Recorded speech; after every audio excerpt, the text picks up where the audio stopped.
Енді келесі бізде біз түймеге вертикальный тесік жасаймыз, петля. Ол үшін бізде мына жерде 13 петля бар. 13 петляның дәлізі бізде 6 деп аламыз. Біріншісін іліп аламыз. Екіншісі бізде 10 тоқимыз. 2, 3, 4, 5, 6. Енді келесі бетке айналдырып өтеміз. Тағы да тоқимыз. Бұл жерден терісті іліп аламыз. Оңды тоқимыз. Іліп аламыз. Тоқимыз. Іліп аламыз. Және тоқимыз.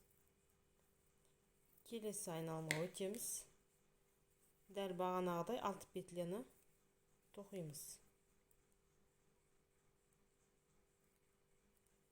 Біреуін іліп аламыз. Тоқимыз. Іліп аламыз. Тоқимыз. Іліп аламыз. Және тоқимыз.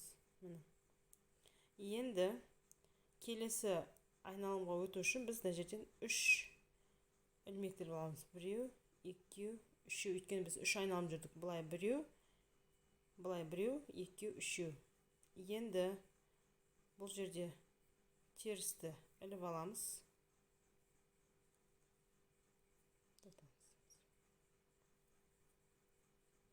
1, 2, 3.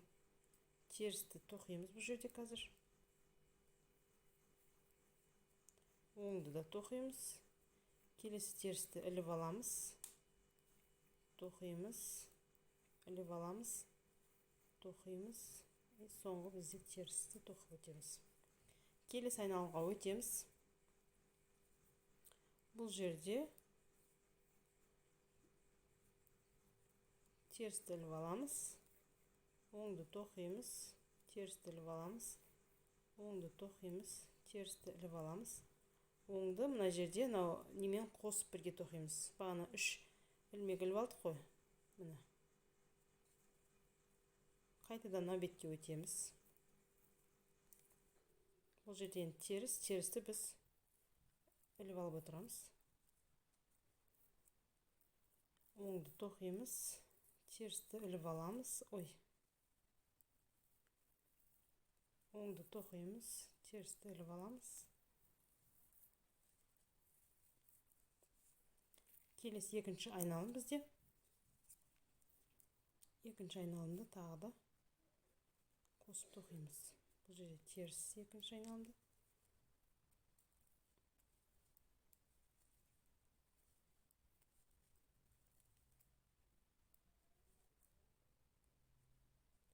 Мына екеусімен қосып біріктіріп тоқимыз.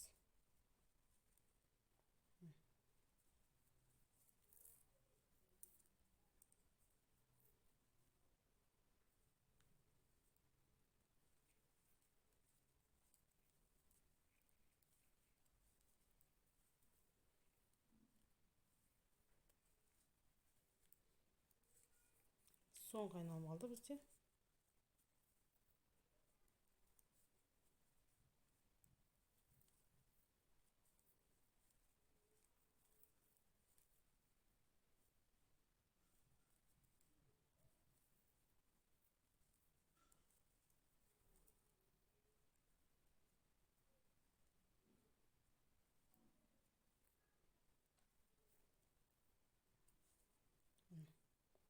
Енді былайны қосып тоқып кетеміз.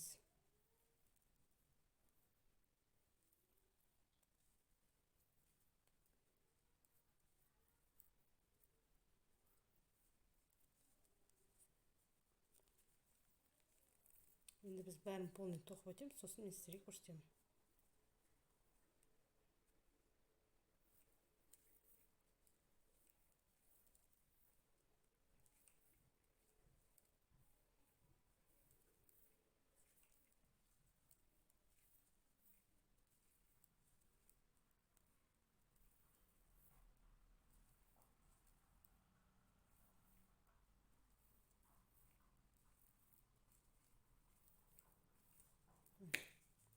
Бізде мынандай петля пайда болды. Көрдіңдер ме? Вертикальный петля деп аталады бұл. Егер менің видеом қызықты болса, комментарий бөліміне өтіп, лайк, подписка қалдырыңыздар. Сау болыңыздар.